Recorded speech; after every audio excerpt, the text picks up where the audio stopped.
Doy gracias a Dios porque me permite grabar este tema. Vamos a prestar atención a las últimas declaraciones que están registradas en el capítulo 6 del Evangelio de Juan, la culminación de aquella conversación que Jesús tuvo con aquellas personas que venían buscándolo para hacerle rey, a la cual hemos dedicado algunos temas.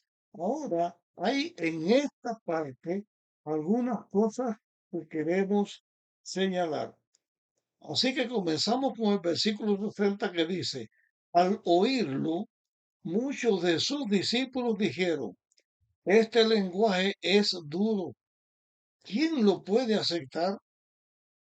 Ahora, esta declaración no viene de la muchedumbre que está allí, sino de los discípulos que seguían a Jesús que estaban en esa muchedumbre. No se está refiriendo a los 12 apóstoles, se está refiriendo a otros discípulos que Jesús tenía y que lo seguían.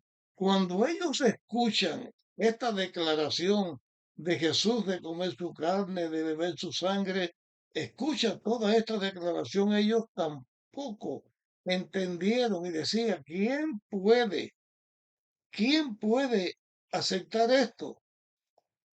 Sabiendo Jesús, sabiendo Jesús en su interior que sus discípulos murmuraban, porque una vez más habló de la murmuración. Estas palabras que decían los discípulos no eran directamente contra Jesús, sino que eran murmuraciones entre ellos en secreto, como si Dios no supiera lo que ellos estaban diciendo.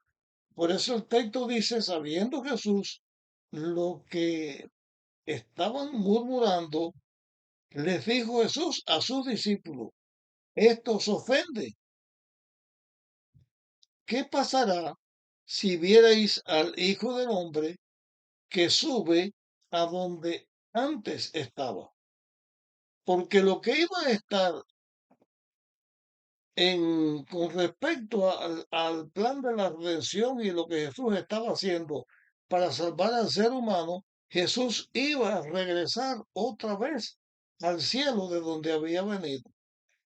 Y los discípulos de Jesús verían a Jesús ascendiendo al cielo. Así que si Jesús les dice, esto les ofende, ¿qué pasa cuando vean al Hijo de Dios que regresa a donde vino? O sea, cuando ven el cumplimiento de la ascensión de Cristo, de volver a donde estaba el Padre, entonces es que van a creer en que Él es el verdadero pan que descendió del cielo. No van a aceptar lo que Jesús hizo en el plan de la redención, ocupando el lugar del hombre para salvar al ser humano. Jesús les está hablando estas palabras y esas palabras, muchos de ellos las recordaron cuando vieron a Jesús ascendiendo al cielo y fue de bien para ellos. Viene esta declaración que Dios da en este momento. Esta declaración dice, el Espíritu es el que da vida. La carne nada aprovecha.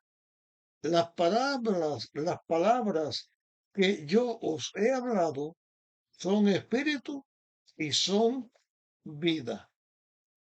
El espíritu, la Biblia habla de las obras del espíritu y las obras de la carne. Las obras del espíritu es lo que Dios hace cuando las personas aceptamos a Cristo. El Espíritu Santo entra a nosotros y nos capacita y nos da un fruto y ese fruto nos pone a nosotros en armonía con Dios. Pero cuando uno no es nutrido por el Espíritu de Dios, cuando uno vive y se mantiene en las obras de la carne, entonces está condenado a la muerte, porque no triunfa sobre el pecado. El triunfo para los hijos de Dios está en tener armonía entre nosotros y Dios, en permitir que el Espíritu de Dios more en nosotros y ponga en nosotros el fruto del Espíritu y entonces nosotros vivamos de acuerdo a la voluntad de Dios. Pero cuando Jesús dice estas cosas, dice la Biblia, pero algunos de vosotros no creen. Y ahora introduce otra cosa que en este momento no la dice abiertamente, pero después que el tiempo pasó, estas palabras que va a decir Jesús ahora sirvieron para dar énfasis, para enseñarle a sus discípulos, a sus seguidores, que Él sabe las cosas desde el principio y que está diciendo que antes que pase algo, Él está diciendo lo que iba a pasar y eso iba a servir para establecer a los hijos de Dios en los caminos de Dios. Voy por eso a repetir las palabras. Pero algunos de vosotros no creen, porque desde el principio Jesús sabía quién no creía y quién lo iba a entregar. Porque entre los discípulos, entre los apóstoles ahora de Jesús, no todos creían en Jesús. Y no todos eran hijos de Dios, porque está el caso de Judas, como veremos más adelante también. Y agregó, Jesús agregó, por eso os dije que ninguno puede venir a mí si el Padre no se lo concede, porque Dios enseña a sus hijos, como ya estudiamos en un tema anterior, Dios llama a sus hijos. Dios obra en sus hijos para que acepten a Jesús. Y con ese poder, el Hijo de Dios acepta a Jesús y permanece en Jesús y está en los caminos de la vida. Pero en aquella ocasión, el resultado de aquella conversación finalmente fue este, que está en el versículo 66. Desde entonces, muchos de sus discípulos lo dejaron y ya no andaban con él. Aquel momento fue un momento de crisis para los seguidores de Jesús. Y cuando llegó el momento de crisis, Dios hizo todo lo que estaba en su mano.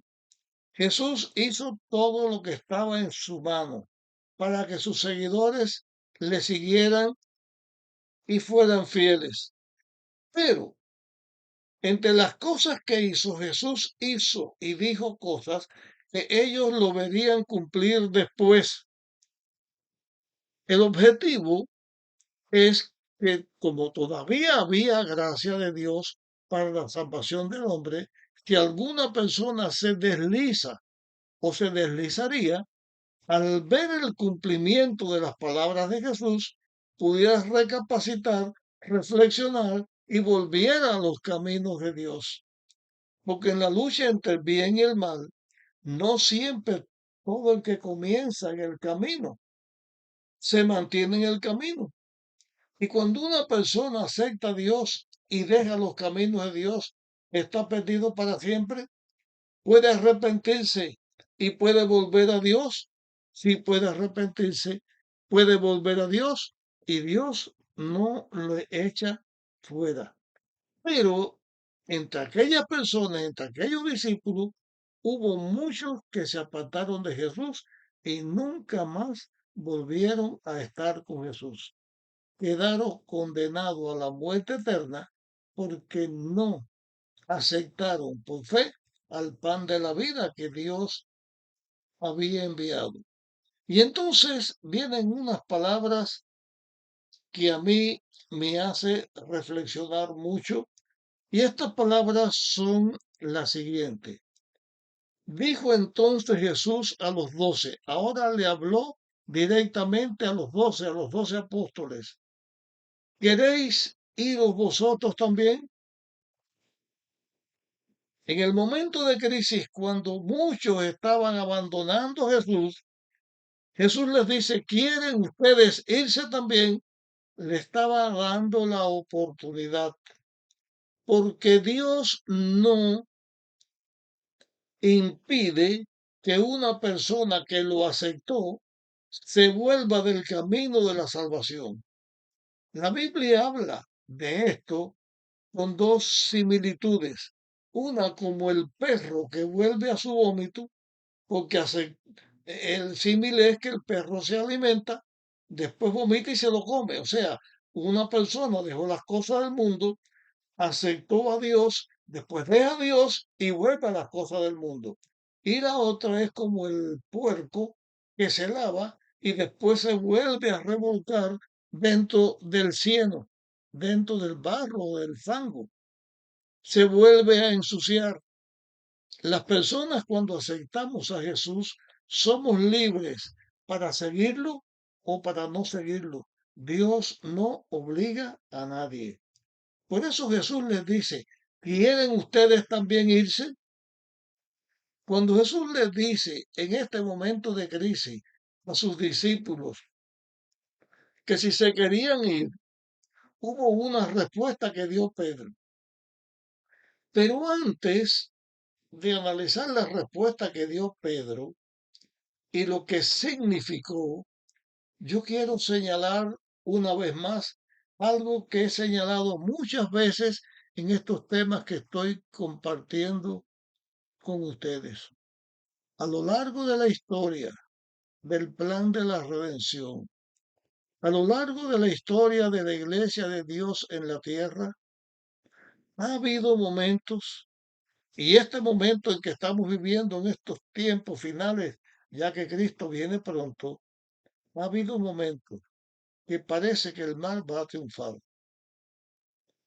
que parece que la iglesia de Dios va a ser destruida.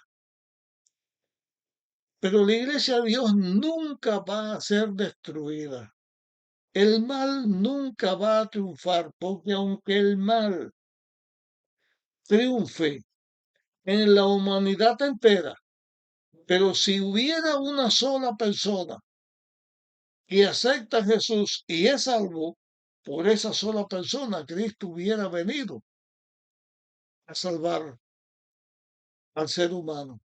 Y esa sola persona garantiza el triunfo del plan de la redención. Yo no sé cuántas personas finalmente se van a salvar y de la generación que tenemos ahora, donde la gente se va de Dios y tergiversa la palabra de Dios y no tienen a Dios en sus caminos. La vida esta carnal llena a la gente y parece que el mal triunfa. El mal no va a triunfar porque los poquitos o los muchos que estemos en las manos de Dios y permanezcamos en las manos de Dios, vamos a triunfar. Tenemos la seguridad del triunfo y ese es el triunfo de Dios y el triunfo de la iglesia. Que cuando se junten todos los redimidos de todos los tiempos, entonces seremos una multitud inmensa de redimidos que honraremos a Dios, que estaremos con Él por la eternidad. Cuando Jesús dijo, ¿quieren ustedes también irse? Entonces Pedro respondió, Señor, ¿a quién iremos? Estas palabras de Pedro, yo quiero señalarlas un poco. Mire, yo nunca he visto tanto ataque contra la iglesia de Dios que en este tiempo. Nunca he visto tanta mundanalidad metida en la iglesia como en este tiempo. Muchas personas, por las falsas doctrinas, por las cosas malas que se hacen, por las cosas que hacen los que dicen que seguimos a Dios y no es verdad las cosas malas que se hacen, muchas personas abandonan la iglesia. Muchos abandonan la iglesia, forman un grupo aparte y siguen diciendo que ellos son la iglesia verdadera otros se van al mundo, otros nunca más vuelven a la iglesia, pero cuando uno entregó su vida a Dios y deja a Dios, ¿a dónde va a ir? Pedro dijo, Señor, ¿a dónde vamos a ir? Cualquier lugar que nosotros escojamos para ir, que sea fuera de la iglesia de Dios, es un lugar de perdición y de muerte, porque solamente hay vida y hay seguridad en Jesús. Por eso Pedro dijo, Señor, ¿a quién iremos? Tú tienes palabras de vida. Las palabras de vida únicamente están dadas por Dios, están en las palabras de Jesús, están en la palabra de la Biblia, porque es la verdad. Y entonces Pedro añade otra cosa y dice, y nosotros creemos y conocemos que tú eres el Santo de Dios. Esta declaración de Pedro, nosotros creemos y conocemos que tú eres el Santo de Dios, le da una connotación al Hijo de Dios, a Cristo, como un hombre, al Hijo de Dios que se hace hombre, le da una connotación a Jesús como hombre. No está diciendo que es un hombre pecador, sino que es un hombre santo. Hay otra declaración semejante a esta que quiero compartir con ustedes en este momento, que en, está en Lucas capítulo 1, en el versículo 35. Dice, el ángel respondió, el Espíritu Santo vendrá sobre ti y el poder del Altísimo te cubrirá con su sombra. Por eso, el que ha de nacer será llamado Santo, el Hijo de Dios. Estas dos declaraciones de Jesús, una o acerca de Jesús, una que le dijo el ángel Gabriel a María, que será santo, y esta otra de Pedro hablando de Jesús, que se dice santo, en toda la historia del ser humano en la tierra, solamente se puede hablar de un ser humano santo cuando el hombre estaba en la tierra antes del pecado, porque no tenía inclinación al pecado. En este caso, la palabra santo no significa apartado para una obra. Sí, Dios había hecho a Adán apartado para una obra de ser hijo de Dios en la tierra. En la lucha contra el pecado, el santo es cuando Dios separa a una persona para hacer una obra. Pero Dios mandó a su hijo a la tierra, se hizo un hombre y la declaración santo solamente se aplica a Jesús en estas dos ocasiones. No hay otra declaración donde a un hombre se le pueda llamar santo, a menos que los hijos de Dios, que seamos santificados por Dios, seamos los santos del Altísimo. Pero es la santificación que Dios nos da. Jesús triunfa y salva al ser humano como santo, como un hombre santo. Jesús les respondió a los discípulos, a los apóstoles, no os elegí yo a vosotros 12, y sin embargo uno de vosotros es un diablo. Se refería a Judas Iscariote, hijo de Simón, que le iba a entregar, aunque era parte de los 12. Jesús señala con esta declaración final con la que termino este capítulo, que Dios sabe, así como sabía que Judas lo iba a entregar, también Dios sabe que muchas personas que se llaman seguidores de Jesús dejarían de seguir a Jesús y enseñarían lo que es la mentira. También por eso Jesús dijo que en los últimos tiempos habrían falsos profetas, maestros, cristos, falsos que enseñarían la falsedad, porque sabía Jesús todas las cosas. Cuando Judas finalmente se descubre como el traidor, como el que entregó a Jesús, sus discípulos con estas palabras fueron fortificados, fueron ayudados a mantenerse de parte de Dios, porque vieron que Dios sabe todas las cosas, aun cuando no habían pasado. Dios viene a salvar al ser humano. Dios se hace un hombre, como un hombre vence al mal y nos da su victoria. En Jesús está nuestra victoria, en Jesús está nuestra salvación. Te pido que compartas este tema con otras personas para que puedan ser también edificadas y ayudadas. Nos vemos en nuestra próxima grabación.